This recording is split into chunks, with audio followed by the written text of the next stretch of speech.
Dinner time already. Comes around so quickly. I just wanted to explain, I've just ordered some more wine from the Hunter Valley. I like to support our wineries because you want them to still stay in business. So when we are allowed to go on a road trip, we can still go and visit our favourite places. Anyway, moving on. What I've got here is just some jack pumpkin I had in the fridge. I've diced it up into those sort of size squares. I'm just going to pop it in my oven for about 20 minutes. So while that's cooking, I'm going to get some olive oil and pop it in my fry pan, because what I'm going to do, turn my gas on. I love cooking with gas.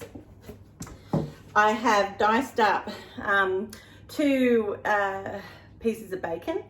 I've also diced up an onion, and I had 1 shallot. So I've popped that in, and I'm just going to pop that into my fry pan. And I'm just going to cook that till the onion becomes transparent. Okay, so my onion mixture is looking perfect.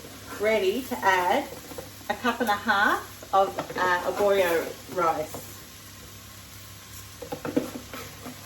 The rice you use for risottos. So I'm popping 1.5 cups in.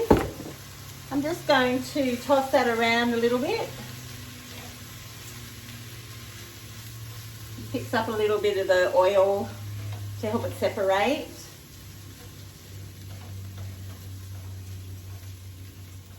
And while this is all cooking, my pumpkin is cooking in the oven.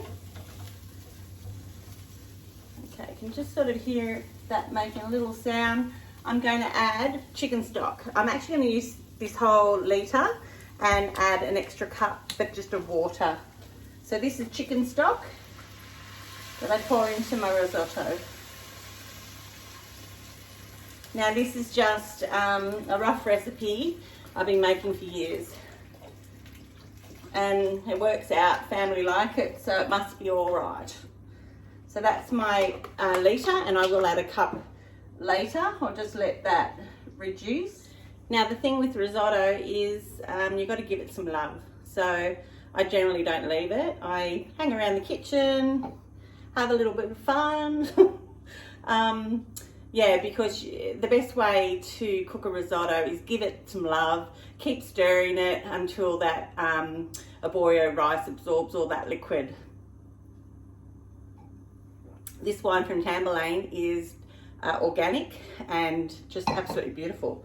All right, I'm going to add another cup of water. And I've got this on boil, so I'm going to get all that liquid nice and hot. Keep mixing it around. I can add some salt and pepper to my mix. So I'm going to keep stirring that till it reduces down, and then we'll go to the next stage. Okay, now my risotto has reduced down beautifully, and my pumpkin is ready to add to my saute pan.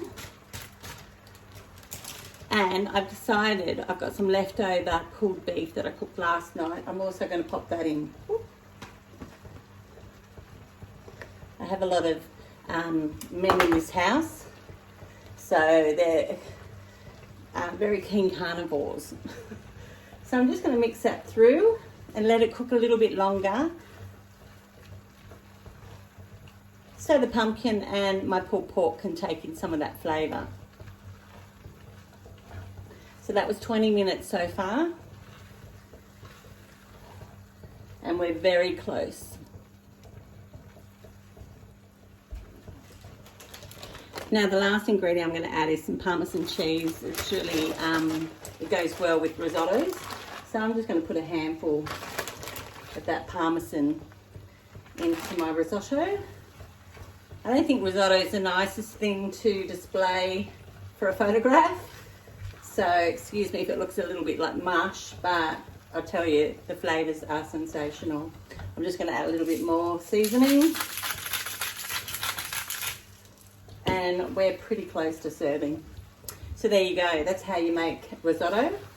My all-in-one does do risotto, but I wanted to show you how to do it over the stovetop because when I camp, I don't have power and I cook risotto a lot. I use a lot of canned vegetables. It's really easy to have your arborio rice, a carton of stock and canned vegetables to make up a meal when you're camping. So there you go, that's how you do it. 1.5 cups of arborio rice to 5 cups of stock.